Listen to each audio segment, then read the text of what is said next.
hermanos, quiero empezar diciéndoles que la iglesia es algo complejo y que nuestra vida también es algo infinitamente complejo. Y a veces es tan compleja nuestra vida que perdemos la perspectiva de lo que es fundamental. Por ello pienso que amar al Señor Jesucristo es en realidad el elemento primordial de la vida cristiana. Pues tarde o temprano tendremos que lidiar con eso. Tarde que temprano tendremos que regresar a eso. Y no es fácil hacerlo porque vivimos en un mundo que es asombroso, porque en él encontramos muchas opciones de vida. En este mundo usted encuentra muchas opciones de vida. De hecho, muchos sostienen la tesis de que hoy tenemos tantas alternativas y tantas opciones que la gente simplemente elige desistir de todo. Y uno de los factores que más influye en que la gente no tenga convicciones acerca de nada y que no sepa cuáles son sus prioridades en la vida es porque está literalmente desconectada por la innumerable cantidad de opciones que hay. Y algo tan simple para ilustrarlo es ver cómo uno puede quedarse ahí parado unos 15 minutos o más tratando de decidir a dónde llevar a la familia a comer una hamburguesa o cualquier otra cosa, debido a que usted puede elegir entre un número infinito de lugares para ir. Y aunque esto es un enfoque simplista, así es como vivimos en una sociedad increíblemente pluralista, pues tenemos opciones y más opciones, opciones de todo tipo. Entonces, decidir qué comer, qué vestir, cómo entretenernos, elegir entre todas las alternativas en la educación, elegir entre todas las alternativas en la recreación o el trabajo, se vuelve cada vez más complejo. Tanto así que incluso nuestro acercamiento al cristianismo y a la iglesia ha quedado atrapado de alguna manera en una vida en donde la gente se la pasa tomando determinaciones. En una vida donde usted siempre está decidiendo qué tipo de automóvil comprará, sobre qué tipo de casa será la conveniente, sobre qué tipo de vestimenta es la que usted quiere. Por tanto, lo más alarmante es que las cosas que hacemos para el reino de Dios, para el Señor y para la iglesia, parecen estar también en ese listado infinito de opciones, como lo está el resto de las cosas. O sea que muchas veces también los creyentes, las personas que de alguna manera están ahí involucradas en parte en el cristianismo, aún están tratando de decidir entre si van a la iglesia o si se van a jugar golf. Están todavía decidiendo entre ir a pasear o ir a la iglesia. Están todavía decidiendo entre atender la visita o ir a la iglesia, etcétera. Así todo el tiempo vemos personas preguntarse qué será más prioritario. Si disfrutar una comida al aire libre o tener una reunión de oración con la familia o ver la televisión. En otras palabras, parece que entre toda esta infinita cantidad de opciones se ha perdido considerar la categoría de la dimensión espiritual como algo que no es opcional y que se ha mezclado con otras. De manera que junto a una cantidad ilimitada de opciones, nosotros también estamos colocando las cosas de Dios entre las cosas que podemos escoger. Increíble. Por lo que podríamos decir que el tema de amar al Señor Jesús, lamentablemente, está en la categoría de algo que podemos hacer selectivamente. Y claro, todos decimos que amamos al Señor, ¿cierto? Y cantamos acerca de cuánto le amamos. Y como lo hemos dicho antes, si nos preguntan si lo amamos con todo el corazón, diríamos que sí. Y si nos preguntan que si lo deseamos con toda nuestra alma, contestamos que es lo más que deseamos. Pero la pregunta es si eso se nota o no en nuestra manera de vivir? Esa es la pregunta. O si por un lado decimos que amamos al Señor Jesucristo y por otro lado las cosas que lo comprobarían solo forman parte de una serie de opciones y alternativas junto con las demás cosas de este mundo. Y entonces nos encontramos amando a un montón de otras cosas tanto como amamos al Señor Jesús. Es decir, le amamos si el precio no es muy alto, le amamos si nos hace sentir bien, le amamos si es la mejor opción posible. Entonces, me gustaría en esta mañana, porque eso es lo que busco con el sermón, restaurar su enfoque de priorizar amar al Señor Jesucristo y vivir la vida dependiendo de Él. Pero para que podamos hacerlo, déjeme llevarlo a ver cuál es la característica, o cuál era más bien la característica distintiva de un creyente del Antiguo Testamento. Así que veamos la conclusión de la conducta espiritual y del compromiso santo allá en Deuteronomio 6:5. Ahí dice: y amarás a Jehová tu Dios de todo tu corazón y de toda tu alma y con toda tu fuerza. Eso habla de devoción a Dios con toda el alma, con todo el corazón, con toda la fuerza, y por lo tanto es la única prioridad que no se compara con otra. Entonces, amar a Dios no era una opción. ¿Lo ven? Amar a Dios no era una opción. Adorarle y servirle no eran opciones. Era una prioridad dominante en la vida del creyente. En Deuteronomio 10:12 dice: ahora pues, Israel, ¿qué pide Jehová tu Dios de ti, sino que temas a Jehová tu Dios, que andes en todos sus caminos y que lo ames y sirvas a Jehová tu Dios con todo tu corazón y con toda tu alma, que guardes los mandamientos de Jehová y sus estatutos que yo te prescribo hoy para que tengas prosperidad? Y según esto, según lo que acaba de escuchar, ¿qué es lo importante?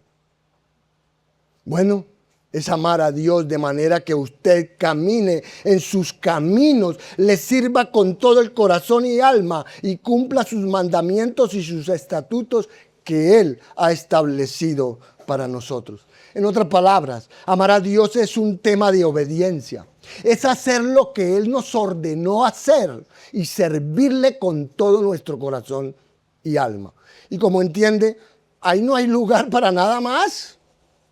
Ahí no hay nada más. Y es por eso que la Escritura dice que si uno trata de amar a Dios y también amar al mundo, uno se transforma en adúltero.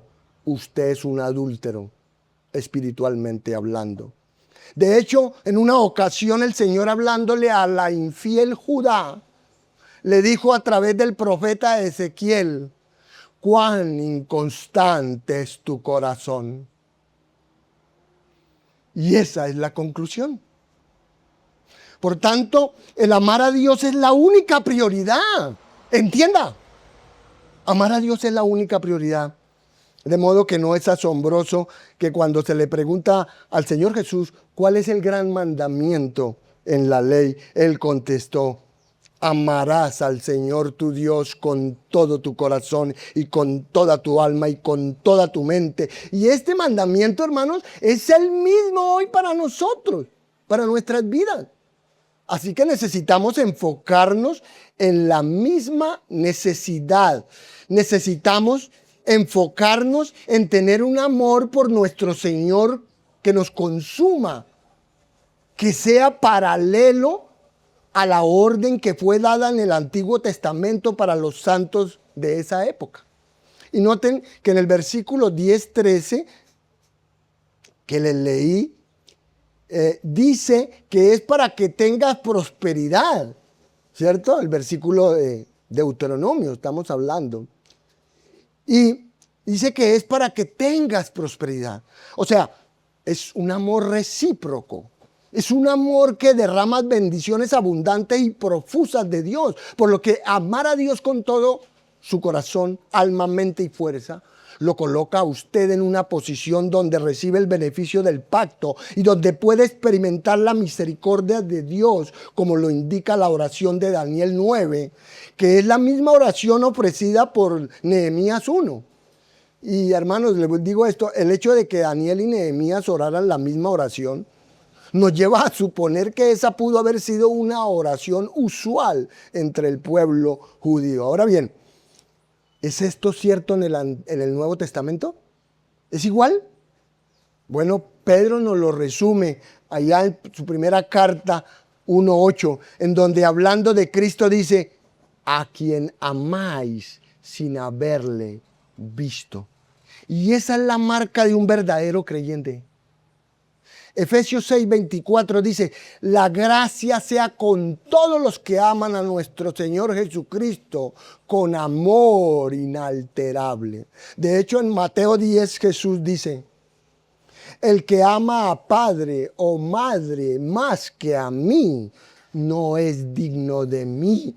El que ama a hijo o hija más que a mí, no es digno de mí. Y el que no toma su cruz y sigue en pos de mí, no es digno de mí. Y en 1 Corintios 16:22 dice, el que no amare al Señor Jesucristo sea anatema, sea maldito. De manera que somos llamados a amar al Señor Jesucristo con un amor que es con toda nuestra alma, corazón, mente y fuerza. Y claro, muchos diríamos que lo hacemos, ¿verdad? Pero cuando uno mira la sociedad y cuando uno mira la iglesia, no vemos ese mismo tipo de devoción, de compromiso y abandono a las prioridades que son divinas, sino que vemos a las personas dando igual o mayor peso a las cosas que son pasajeras en vez de las eternas.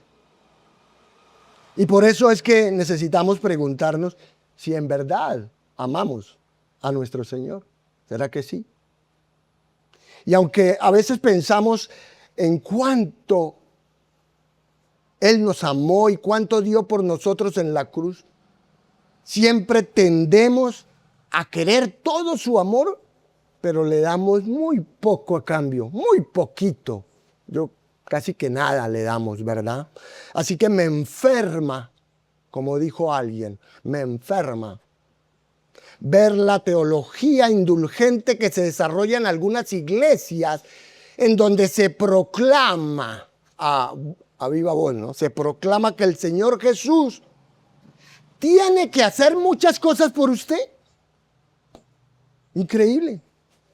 Donde el cristianismo tiene su mentalidad revertida. Y en vez de que mi vida y su vida sean un acto de amor devoto a Cristo sin importar el precio, entonces mi vida y su vida se convierten en una demanda a su amor para que nos otorgue todo lo que le pedimos y lo que queremos. Así que con eso hemos hecho un cristianismo que se amolda a la gran cantidad de alternativas y opciones para que cualquiera pueda acomodarse en el nivel que quiera y lo haga de manera inconsciente.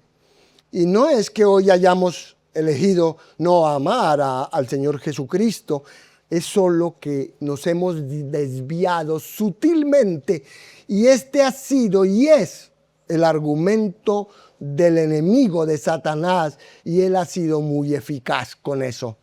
Satanás ha hecho muy bien su trabajo en algunos de ustedes.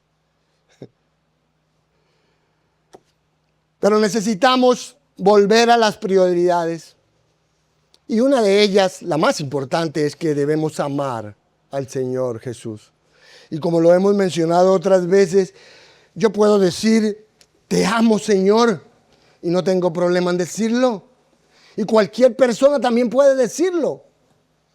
Pero el problema es vivir a la altura de eso. Ese es el problema. Vivir a la altura de que usted dice que ama al Señor. El problema es demostrar con nuestras vidas que lo amamos. Y eso es necesario reconocerlo hoy. Por eso quiero que usted se pruebe con respecto a su vida. ¿Recuerda lo que en primera carta de Juan 3:18 el apóstol le escribió? Él dijo, no amemos de palabra ni de lengua, sino de hecho y en verdad. Y ese es el punto. No es lo que usted dice, sino lo que usted hace. Y en este capítulo encontramos un claro testimonio de que Jesús está vivo, ¿cierto?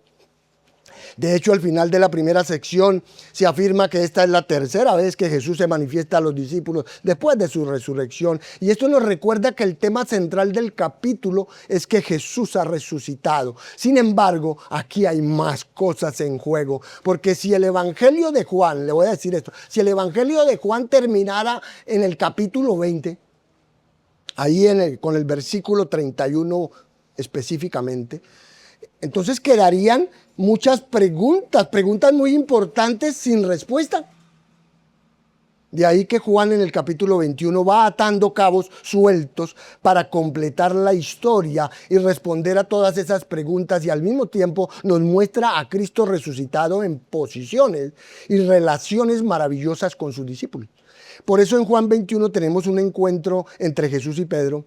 Así que voy a darle el contexto. Mateo 28 dice que Jesús, después de su resurrección, se apareció a los discípulos un par de veces y les dijo que fueran, ¿a dónde? A un monte. En el versículo 16 de Mateo 28 dice, vayan a un monte. Después de que se le apareció, esa fue la orden, vayan a un monte. Así que todos van a la montaña con su líder Simón Pedro. Y esto nos despliega una escena que es muy instructiva con respecto a lo que es amar al Señor y lo que es vivir la vida una vez estamos caminando con Él. Porque después de estar viendo la gloria del Señor, después de contemplar su divinidad y escuchar claramente todo lo que Él espera de nosotros, pienso que no debería haber duda o pensamiento confuso respecto de la manera en que ahora deberíamos vivir nuestras vidas. Pero para tener eso bien claro, permítame leer el pasaje para la mañana de hoy, que es está en el Evangelio de Juan capítulo 21, versos 1 al 14. Juan 21, 1 al 14, donde dice: Después de esto, Jesús se manifestó otra vez a sus discípulos junto al mar de Tiberias, y se manifestó de esta manera. Estaban juntos Simón Pedro, Tomás llamado el Dídimo, Natanael el de Caná de Galilea, los hijos de Zebedeo y otros dos de sus discípulos. Simón Pedro les dijo: voy a pescar. Ellos le dijeron: vamos nosotros también contigo. Fueron y entraron en una barca, y aquella noche no pescaron nada. Cuando ya iba amaneciendo, se presentó Jesús en la playa, mas los discípulos no sabían que era Jesús. Y les dijo: hijitos, ¿tenéis algo de comer? Le respondieron: no. Él les dijo: echad la red a la derecha de la barca y hallaréis. Entonces la echaron y ya no la podían sacar por la gran cantidad de peces. Entonces aquel discípulo a quien Jesús amaba dijo a Pedro: es el Señor.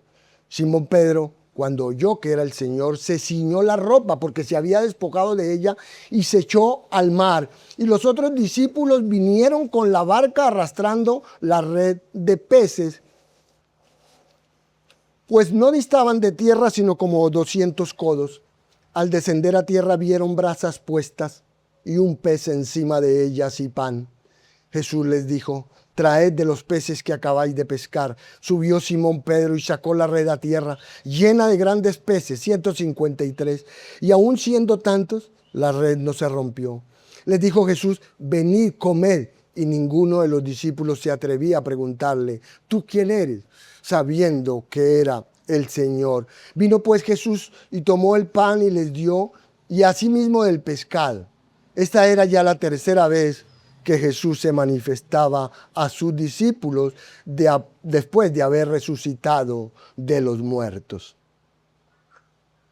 Y lo que esto de manera directa nos enseña es que el vivir es Cristo.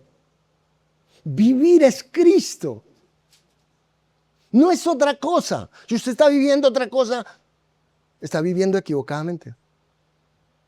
Vivir es Cristo. No hay más opción. Vivir es Cristo. Lo extraemos de cuando el Señor Jesús aparece a unos discípulos mientras pescan para mostrarnos dos maneras de vivir la vida. Dos maneras de vivir la vida. Podemos vivir la vida sin Cristo o podemos vivir la vida con Cristo.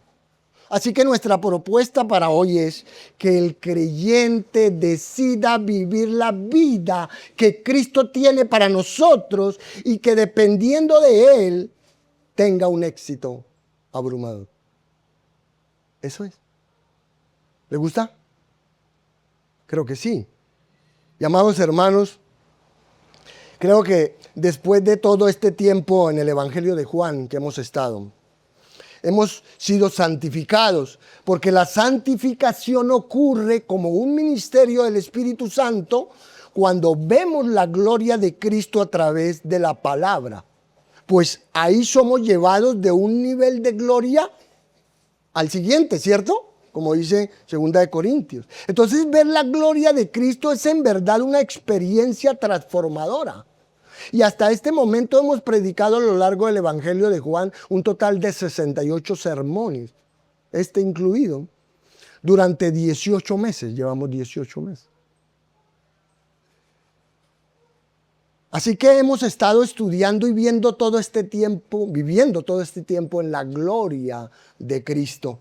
Y como suele ocurrir al hablar de esto, siempre hay alguien que pregunta, pastor, ¿qué siente? ¿Se siente bien al terminar predicar este libro? Ya acabó este libro. Pero la verdad es que no. Uno realmente lo que siente es tristeza debido a que son tantas las cosas maravillosas que hay que decir que no se logran decir todas. Y entonces eso nos lleva a pensar que tal vez no hemos trabajado lo suficiente. Pero Juan registra aquí las palabras maravillosas del Señor Jesús y registra sus obras milagrosas, culminando en su muerte y su resurrección corporal seguida por sus apariciones. Lo hace para llevar su evangelio a un gran clímax, ¿cierto? Él lo resume todo diciendo que las escribió para proveer evidencia de la deidad y la identidad de Jesucristo como Mesías, evidencia que nos lleva a creer y a tener vida eterna. Entonces, ese es el punto elevado del Evangelio de Juan. Ese es el pináculo, por lo que cuando uno llega ahí, uno piensa que ese debería ser el final, ¿cierto? Ahí debería terminar el Evangelio de Juan. Pero no lo es. No lo es porque desde las alturas de ese resumen elevado, desde los propósitos evidenciales y evangelísticos del Evangelio de Juan, desde esa revelación gloriosa elevada del Cristo resucitado, es que llegamos al capítulo 21. Y esto es como si todos fuéramos arrojados desde un risco y aterrizáramos de golpe. Porque, de hecho, el contraste aquí es tan fuerte que algunos han sugerido que Juan ni siquiera lo escribió. Sí, eso han dicho algunos comentaristas. E insisten en que alguno de sus colaboradores cercanos lo añadió. Sin embargo, hermanos, les digo, no hay evidencia de que alguna vez el Evangelio de Juan circulara sin el capítulo 21, pues todos los manuscritos existentes lo incluyen. Y para empeorarlo, en esta sección nos vamos a encontrar con Pedro. Y eso no es fácil hacerlo, porque Pedro hizo suficientes cosas como para perder su oportunidad de ordenación. Hizo muchas cosas. Ya que si él hubiera presentado ese testimonio de vida hasta el momento como si fuera una solicitud de admisión al seminario, probablemente hubiera sido rechazado. ¿Cierto? Porque si recuerda, Pedro ocasionalmente habla en nombre del diablo. ¿Sí? Él habló en una ocasión en nombre del diablo. Pedro ocasionalmente hace a un lado al Señor Jesús y le dice qué tiene que hacer. Y cuando se pone difícil la situación, Pedro lo niega y lo niega y lo niega que conoce al Señor y después jura. Entonces pregunto, ¿no podríamos terminar este evangelio hablando solo de Cristo? ¿Por qué tenemos que regresar con Pedro? Lo pregunto porque realmente esta es una narrativa muy decepcionante a primera vista. ¿Realmente necesitamos eso? ¿No podríamos simplemente pasar al libro de los Hechos, pasar a la Ascensión y al día de Pentecostés? ¿Por qué necesitamos? Bueno, pienso que aquí hay una respuesta a eso, y es porque con toda la gloria que ha venido a través del final del capítulo 20, eventualmente la gloria termina en vasos de barro. Pues el trabajo que inició el Señor Jesucristo, conforme Él ascendió y conforme el Espíritu Santo vino, el trabajo fue entregado a los vasos de barro. La tarea fue asignada a los débiles, fue asignada a los feos, como diría alguien. Fue entregada a los rompibles, a los reemplazables, a los imperfectos. Es decir, fue asignada a los discípulos. Pues a pesar de que hemos estado viendo la gloria majestuosa del Señor mediante la palabra más segura, que es ¿cuál? Es la palabra inspirada por el Espíritu Santo y escrita, ahora el depósito reposa con nosotros. Y ahora nosotros debemos llevar el evangelio glorioso hacia adelante, incluso en nuestra fragilidad y debilidad. Así que este epílogo aquí en el evangelio de Juan no es superfluo. Es decir, este epílogo no es algo que está ahí de más o que ha sido añadido como piensan algunos, sino que es una conclusión adecuada para este evangelio inspirado, pues contiene respuestas a varias preguntas que pueden surgir en la mente de todos los lectores. Por ejemplo, responde la pregunta de quién cuidaría a los discípulos una vez Jesús regresara al Padre y no estuviera más presente físicamente.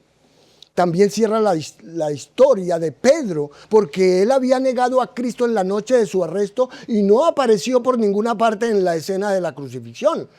Incluso, aún después de ver la tumba vacía, no estaba seguro de qué era lo que había ocurrido. Asimismo, el epílogo revela que la negación y la duda de Pedro no fueron el final de su historia, sino que muestra su reconciliación con Jesús. Como resultado, podemos decir que este pasaje ilustra dos maneras en las que ellos podían vivir sus vidas después de experimentar, obviamente, la gloria de Cristo en ellas. Ilustra dos dependencias en contraste a partir de las cuales ellos podían escoger. Los discípulos podían depender de su antiguo trabajo y escoger la vida anterior a cuando Jesús los llamó. O podían continuar en el ministerio del evangelio dependientes de su poder y provisión. Por tanto, quienes pertenecemos a Cristo, también enfrentamos hoy estas dos opciones. Si seguimos viviendo la vida por nuestra cuenta, y venimos a la iglesia, pero seguimos viviendo la vida por nuestra cuenta, o si seguimos a Cristo y vivimos la vida que Él tiene y quiere para nosotros. Entonces, veamos lo que sucede en primer lugar cuando usted elige vivir su vida sin Cristo. Pues si lo hace, tenga en cuenta que usted escoge vivir una vida en debilidad y fracaso humano. Eso es lo que elige. Si usted elige vivir su vida sin Cristo, usted elige vivir una vida en debilidad y fracaso humano. Versos 1 al 5. Aquí la frase después de esto hace referencia a un tiempo no especificado después de los acontecimientos registrados en el capítulo 20. De modo que los discípulos habían salido de Jerusalén en dirección norte hacia Galilea, como Jesús les había ordenado. Y al parecer los 11 no viajaron juntos en un grupo compacto, pues en el incidente solo participaron 7, ¿cierto? En este incidente solo hay 7. También observamos que la frase repetida Jesús se manifestó a sus discípulos hace énfasis en que después de la resurrección Él no era reconocible si no se revelaba. Y esto es cierto no solo físicamente sino espiritualmente, le recuerdo, pues nadie sin la dirección del Espíritu Santo puede llamar Señor a Jesús. Pues el hombre natural no percibe las cosas que son del Espíritu de Dios, porque para él son locura y no las puede entender porque se han de discernir espiritualmente. Así que el texto menciona que fueron solo 7 apóstoles los que participaron en este incidente. Simón Pedro, como siempre, aparece de primero, ¿no? Lo cual indica su liderazgo general de los apóstoles. Luego aparece Tomás, después Natanael, los hijos de Zebedeo y otros 2 discípulos que muy probablemente serían Andrés y Felipe, porque siempre tuvieron lazos cercanos con Pedro y con los hijos de Zebedeo. Pero la primera insinuación aquí de que las cosas no estaban del todo bien es la ubicación de estos discípulos en el instante que Jesús aparece. Pues les recuerdo, ellos no estaban en la montaña, en donde Jesús les había ordenado específicamente que lo esperaran, sino que, como vemos, ellos habían descendido al lago. Entonces, al parecer, Simón Pedro se impacientó a la espera de la aparición del Señor Jesús e impulsivamente, como solía hacer, dijo: me voy a pescar, no más, me voy a pescar. Y como usted sabe, Pedro era un hombre de acción, así que él no era muy dado a quedarse quieto, ocioso por mucho tiempo. De manera que Pedro aquí no estaba sugiriendo, le aclaro esto, Pedro aquí no estaba sugiriendo que se iba a una pesca recreacional para pasar el tiempo mientras llegaba el Señor. No, señor, eso no quiere decir. Más bien, lo que él estaba declarando, él declaraba que regresaba a su antigua vida. Eso fue lo que hizo. Declaró que regresaba a su antigua vida. De modo que el resto de los discípulos lo siguieron en su regreso, pues quisieron hacer lo mismo. Y cuando decimos que regresó, nos referimos a que Pedro regresó a su barca, a sus redes y a sus utensilios, diciendo algo así como: no sé nada de pescar hombres, no sé nada de ir a predicar el evangelio, no sé nada de eso. Pero una cosa sí sé hacer: puedo pescar peces, dijo Pedro.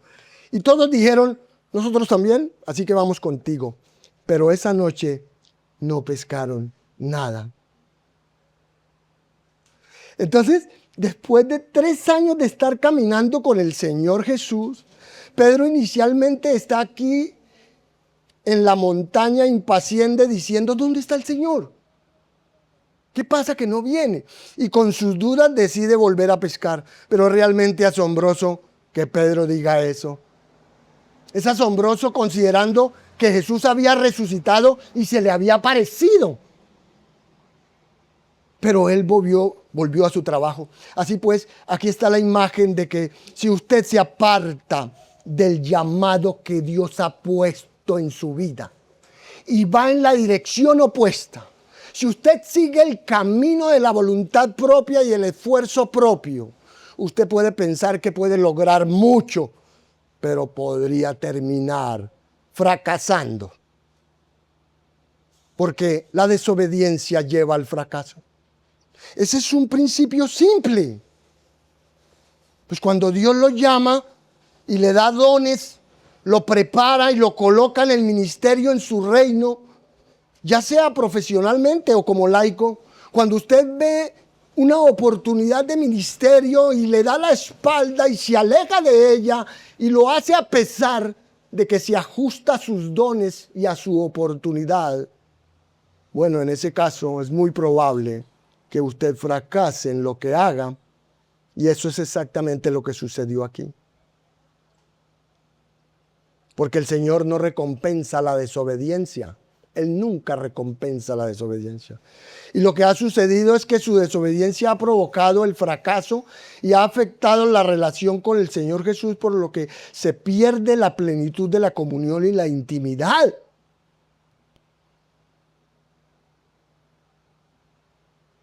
Pero si nosotros le amamos y le obedecemos, el Señor nos va a fortalecer. Tendremos éxito y disfrutaremos de su presencia y de la plenitud de su gozo en esa relación con Él. Y creo que es bueno que antes de que el Señor provea con gracia, creo que es bueno que nosotros seamos conscientes de nuestro fracaso, ¿verdad? Y que lo articulemos, lo confesemos y lo reconozcamos. ¿Qué va a hacer usted con su fracaso? Eso, lo va a articular, lo va a confesar y lo va a reconocer.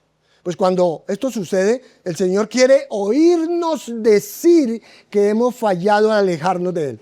El Señor Jesús quiere que reconozcamos que nuestra impaciencia, nuestra inseguridad y nuestra desobediencia nos han hecho fracasar.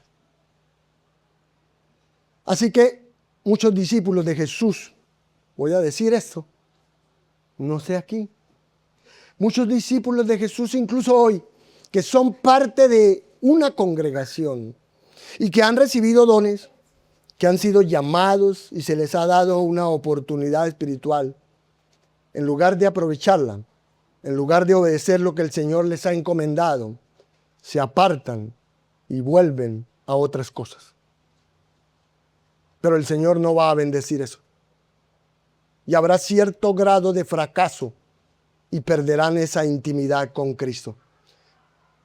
Por tanto, al entrar en el reino, al entrar en la obra del reino y en las tareas que Él nos encomienda, sea cual sea el servicio que implique esto, al hacerlo usted descubre que el Señor Jesús lo fortalece. El Señor Jesús le provee para su éxito, de tal manera que usted disfruta de la dulce intimidad de la comunión. Y entonces, quizás haya alguien que esté desperdiciando sus energías en cosas pasajeras, temporales y terrenales, sin ningún propósito eterno. Si ese es el caso, es hora de que esa persona se involucre en la obra de los hombres llamados por Dios, que se involucre en la obra del reino, sea cual sea. O tal vez haya alguien que piense que se encuentra demasiado ocupado para dar una clase dominical, de escuela dominical. Tal vez haya alguien que piensa que está demasiado ocupado para participar los domingos en la iglesia. Tal vez alguien se encuentra demasiado ocupado para orar, demasiado ocupado para compartir la vida de otras personas, demasiado ocupado para usar sus dones espirituales. Pero si es así como usted decide vivir, es posible que muy pronto se encuentre cayendo en un camino de fracaso y perdiendo la alegría de su intimidad con el Señor Jesús. Por tanto, esta experiencia fallida de los discípulos en algo que ellos sabían hacer muy bien, ¿cierto? Que era pescar, fue una lección del Señor sobre su incapacidad de volver a sus vidas anteriores. Porque fueron incapaces, ¿verdad? No pudieron pescar nada. El Señor vino y les dijo, ¿tienes algo de comer? No tenían nada de comer, qué triste. Después de toda una noche de trabajo, no tenían nada que comer. Y créame, no hay nada malo en la pesca, no hay nada malo con la pesca, ya que esta era una profesión respetable. Pero el Señor no los había llamado a eso, sino para que fueran, ¿qué? Pescadores de hombres. Entonces, después de profesar, creer y amar al Señor Jesús, todo intento por regresar a proveer para nuestras propias necesidades termina en fracaso. Por eso es que allá en Ageo dice que trabajáis y hace muchos esfuerzos usted se mata y usted no gana nada, usted no sale de donde está. Y adivine a quién le quita a usted el tiempo. Ese tiempo que se lo dedica todo a su trabajo, ¿a quién se lo quita a usted? Usted se mata en el trabajo y ¿a quién le quita tiempo? A Dios, ¿verdad? A Dios. Cuando yo necesite tiempo para otra cosa, voy a quitárselo a Dios. Voy a quitárselo a Dios. Y esto explica, hermanos, que los discípulos no consideraron suficientemente el plan de Jesús para sus vidas y tampoco consideraron la capacidad de Él para frustrar sus esfuerzos de manera sobrenatural. Porque eso fue lo que hizo Jesús. Frustró sus esfuerzos de manera sobrenatural. De manera que el fracaso de los discípulos en aquella noche larga determinó su incapacidad para entregarse con éxito a cualquier empresa aparte del servicio a su Señor. Así que no solo estaban frente a frente con su incapacidad propia y la soberanía divina, sino que también estaban a punto de presenciar una creación milagrosa, con la cual se demostraría que Jesús seguiría proveyendo lo que ellos necesitaban. Entonces, lo que aquí tenemos es una lección espiritual ineludible en esta primera parte del capítulo. Es una lección ineludible porque es precisamente lo que se registra aquí y no hace falta indagar mucho para ver la diferencia entre lo que sucede, hermanos, cuando usted desobedece al Señor y lo que sucede cuando le obedece. Y en esta sección inicial encontramos que la desobediencia lleva al fracaso. Y el fracaso lleva a la pérdida de la comunión con el Señor. Entonces aquí está de manera clara el fracaso en amar a nuestro Señor. Porque a pesar, hermanos, le voy a decir algo. A pesar de que usted diga muchas palabras, a pesar de que yo diga muchas palabras, estas no significan nada cuando se nos da una simple orden, una simple prioridad y no la podemos cumplir. Así que quiero sugerirles algo obvio y decir que el amor al Señor fracasa cuando desobedece. El amor al Señor fracasa cuando desobedece. Y no importa cuánto usted sienta. No importa cuánta emoción usted sienta por Jesús. Eso no importa. No importa cuántas lágrimas derrame usted. No importa cómo algunas canciones lo puedan emocionar o hacer llorar. Pues no importa el sentimiento. Porque eso no es el tema. Su amor fracasa cuando usted desobedece. Así de simple. Esa es siempre la prueba. Y como Pedro pescó toda su vida, ¿cierto? Pedro pescó toda su vida. Probablemente pensó que sabía todo acerca de cómo y dónde pescar, poder pescar, ¿cierto? Pero ahora no podía hacerlo. Pues porque Dios había puesto su mano en su vida y ahora estaba en control de eso. Y este es apenas el comienzo de la lección, hermanos. Y esto es bueno porque todos hemos fallado, ¿cierto? Todos hemos fallado. Todos le hemos dicho al Señor que lo amamos con todo nuestro corazón, alma y fuerza. Todos hemos cantado esos himnos con emoción y nos sentimos sentimentales cuando los cantamos, pero hemos fallado porque nuestras prioridades están tergiversadas. Y aquí es como si el Señor les hubiera dado una prueba pequeña para prepararlos para afrontar pruebas más duras después. En aquel momento solo les pidió que fueran a la montaña, ¿cierto? Después les pediría que fueran crucificados por Él. Pero lo que debemos entender es que todos hemos fallado. Así que es bueno ver que existe la restauración del amor. Cuando el amor falla, existe la restauración del amor. Y para eso veamos lo que sucede en segundo lugar. Lo que pasa cuando usted elige vivir su vida consagrada a Cristo. Pues si lo hace, ciertamente usted escoge vivir una vida en el poder y el éxito divino. Amén. Versos 6 al 14. Aquí el Señor comenzó la segunda lección diciéndoles: echad la red a la derecha de la barca y hallaréis. Y claro, sin duda, los discípulos estaban exhaustos, muy cansados, frustrados, porque no habían podido pescar nada y en principio no sabían quién era el que les hablaba. Así que ellos tuvieron que haberse sentido muy tentados a decirle a ese extraño atrevido que mejor se ocupara de sus propios asuntos, ¿cierto? Tuvieron que haberse sentido con las ganas de decirle al Señor eso. Después de todo, ellos eran pescadores experimentados. Así que, ¿quién les iba a decir qué hacer? Pero como había autoridad en aquella voz, tanto que no permitía argumentación o duda, ellos obedecieron la orden. Y para su sorpresa, cuando echaron la red, ya no la podían sacar por la gran cantidad de peces. Entonces, tal como el Señor Jesús había alejado, porque Él lo hizo, había alejado los peces de la barca durante toda la noche para que no pescaran. Ahora aquí Él los redirige al lado derecho de esta.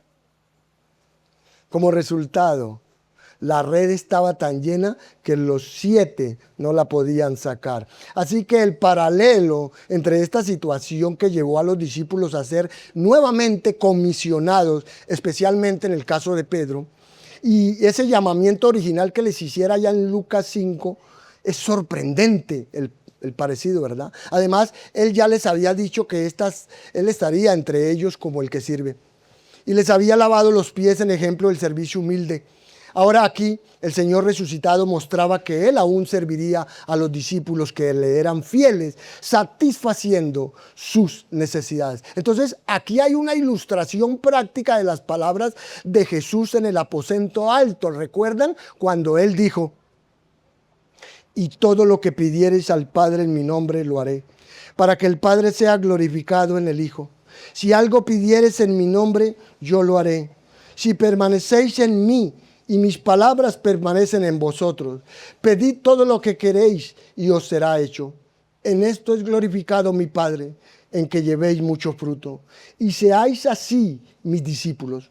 Como el Padre me ha amado, así también yo os he amado. Permaneced en mi amor. Si guardareis mis mandamientos, permaneceréis en mi amor, así como yo he guardado los mandamientos de mi Padre y permanezco en su amor.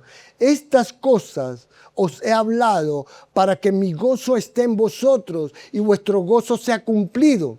No me elegisteis vosotros a mí, yo os elegí a vosotros y os he puesto para que vayáis y llevéis fruto y vuestro fruto permanezca, para que todo lo que pidiereis al Padre en mi nombre, Él os lo dé.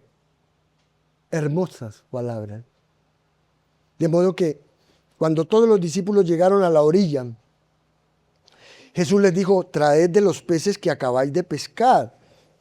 Pues el pez y el pan que el Señor ya había preparado servirían para ir comiendo algo mientras cocinaban algunos de los peces de la red. Pero lo importante aquí es la invitación del Señor a los discípulos, que porque fue un llamado, un llamamiento a la comunión total con Él. Sin embargo, ellos, sintiéndose culpables por haber desobedecido al intentar regresar a su antiguo oficio y sobrecogidos por la presencia sobrenatural de su Maestro resucitado, seguramente estaban incómodos, dubitativos e inseguros. Por eso ninguno de los discípulos se atrevió a preguntar quién era. Así que omitieron la pregunta, sabiendo que solo podía ser el Señor Jesús. Evidentemente, los discípulos estaban demasiado abrumados, pero el Señor, como ese anfitrión misericordioso, tomó el pan y les dio, y asimismo el pescado, para comenzar a comer. Juan no da detalles de lo ocurrido durante la merienda, durante la comida, y él retoma la narración en el versículo 15 con el relato de la restauración del Señor Jesús a Pedro. Y hermanos, aquí aprendemos que tal como la desobediencia de los discípulos produjo fracaso, así su obediencia trajo un éxito abrumador. Pues la pesca milagrosa y la comida que Él les dio demostraron a los discípulos que Jesús aún podía hacerse cargo de sus necesidades. Pero esta historia también recuerda a todos los creyentes que la obediencia al Señor siempre trae bendición. Por tanto, la ocasión en que ocurrió este acontecimiento histórico y su sentido principal fue vencer el miedo al fracaso y la debilidad de los discípulos. Hay muchas personas que le tienen miedo al fracaso y al fracaso si tal vez se entregan a vivir para Cristo. Le tienen miedo a fracasar. Eso nunca va a ocurrir como está escuchando. Eso nunca va a pasar como acaba de escuchar. Nunca el Señor deja en vergüenza a nadie que quiere servirle, de que quiere entregarse a Él y vivir para Él. Pues ese miedo al fracaso y su debilidad era lo que les estaba haciendo volver a sus viejos caminos. Entonces, lo que el Señor hizo aquí fue tan determinante para siempre en la mente de los apóstoles que ellos aceptaron el llamamiento a servir al Señor Jesucristo por el resto de sus vidas. Y como siempre sucede, el Señor usó a estas personas débiles y pecadoras para avanzar su reino, porque simplemente no hay otra clase de personas en el mundo, hermanos.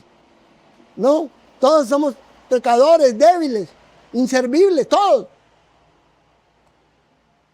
Y como usted acaba de ver, aquí pasamos de una especie de esfuerzo propio a la provisión divina. Aquí ellos se ven obligados a obedecer al Señor y el éxito es inmediato. De hecho, el éxito es sobreabundante. Por eso de nuevo les recuerdo que esto es solo una simple ilustración del hecho que cuando usted obedece al Señor, Él le da el poder para alcanzar el éxito. Así que ahora ellos saben que se trata del mismo Cristo resucitado de entre los muertos, realizando un milagro, uno muy parecido al comienzo de su relación con ellos. Pero hay algo aquí interesante respecto de Pedro. Pues cuando él escucha de Juan, que es el Señor, simplemente se pone algo rápido de ropa y se lanza al agua, al mar. Entonces es maravilloso ver el anhelo de Pedro. Eso hay que rescatarlo aquí. Ver el anhelo de Pedro por estar cerca del Señor. Pues era como si se alegrara de ser encontrado por él. Pedro ama al Señor, pero conocía también su propia debilidad, conocía su propia fragilidad y ansiaba volver al Señor cuanto antes. Él quería perdón, él quería restauración y lo único que le importaba era estar con el Señor Jesús.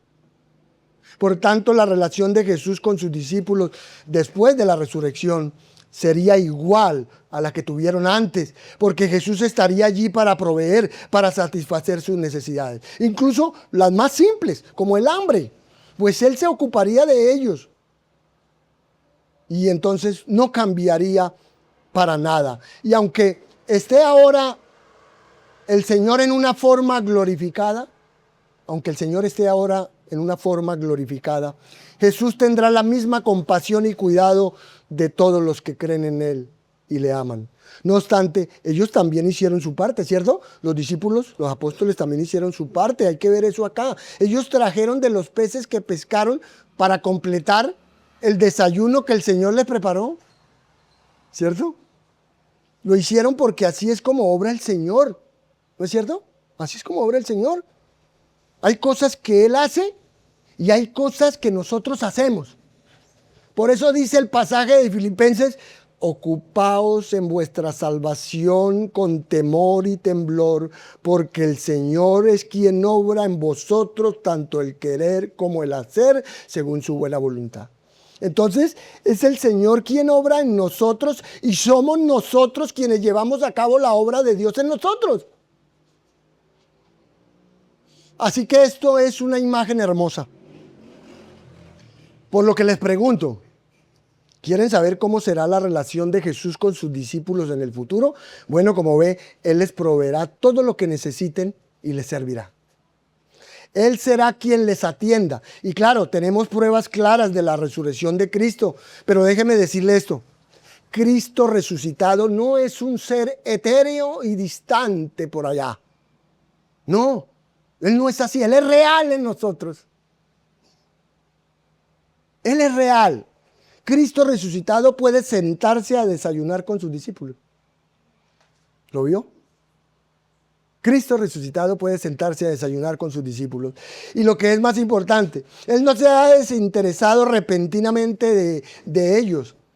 Él no ha vuelto a su estado celestial y entonces ya no le importan sus discípulos. No, Señor, por el contrario. Él se asegura de que incluso desayunen y les sirve la comida.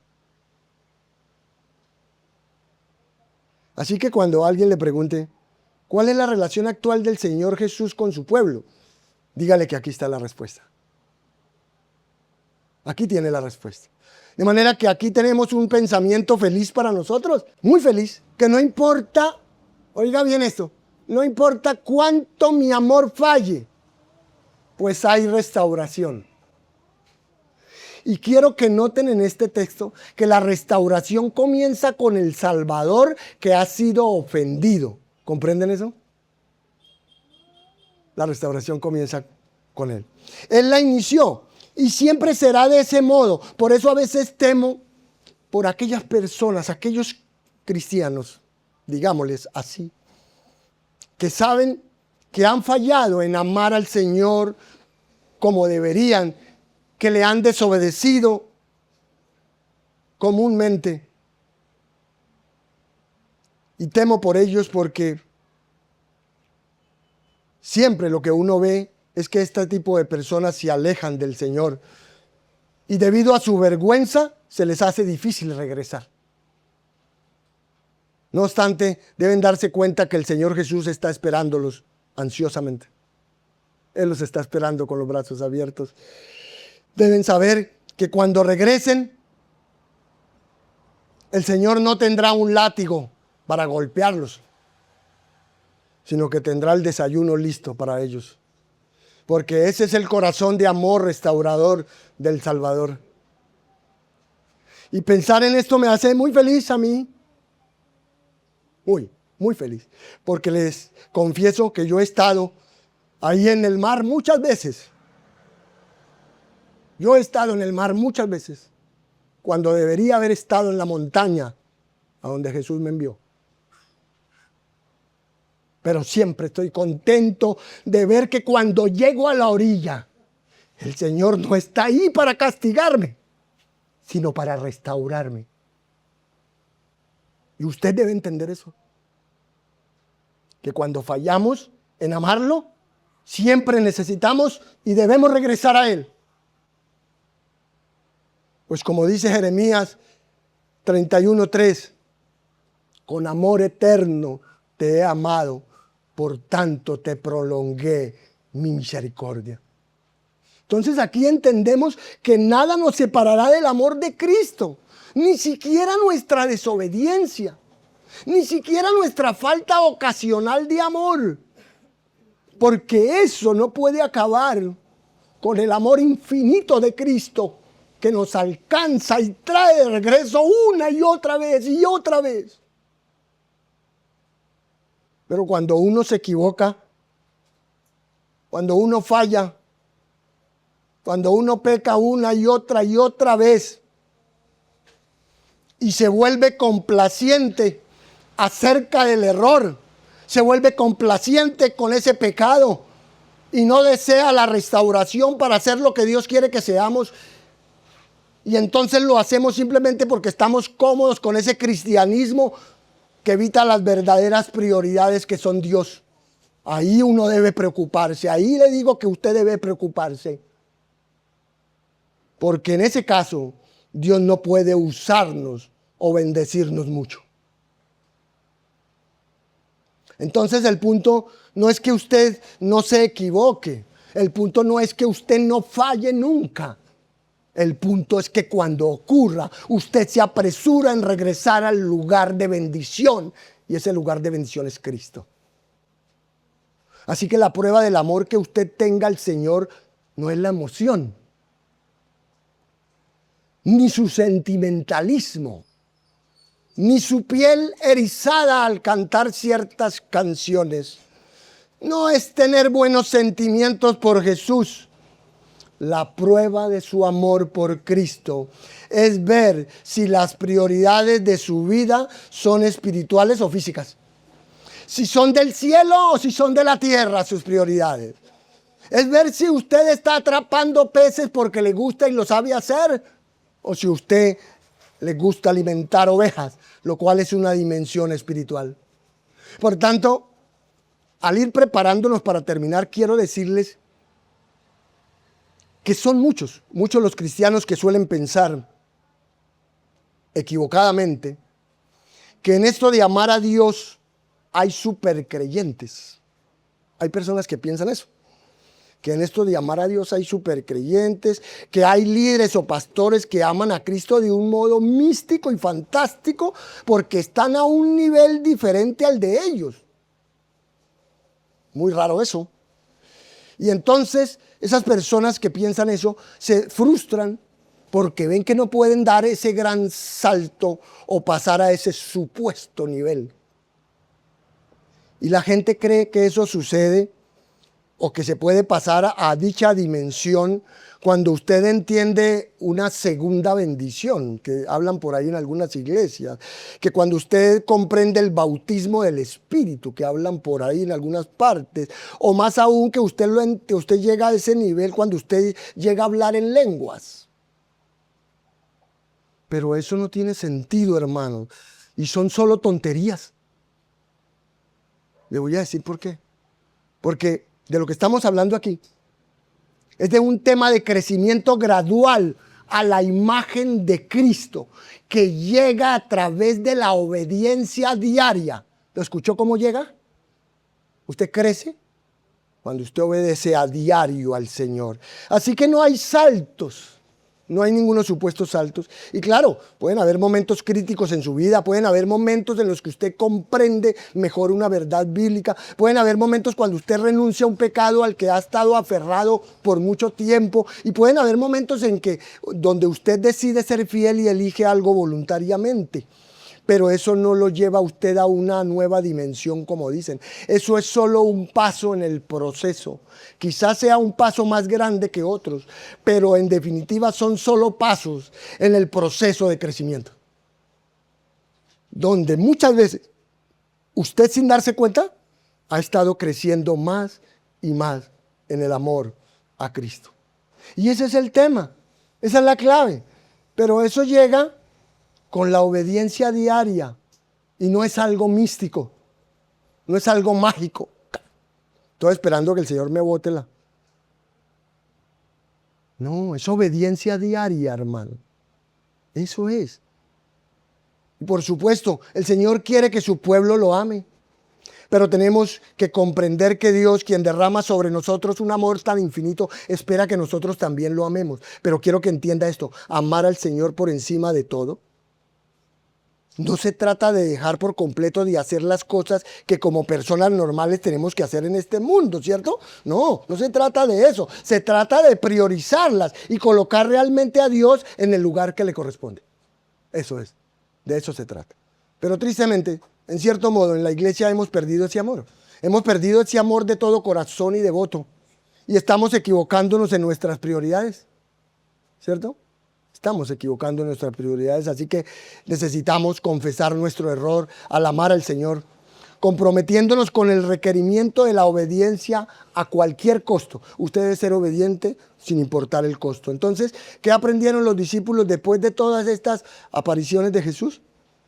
Bueno, aprendieron a obedecer, aprendieron que Dios provee y aprendieron a tener una comunión íntima con Él.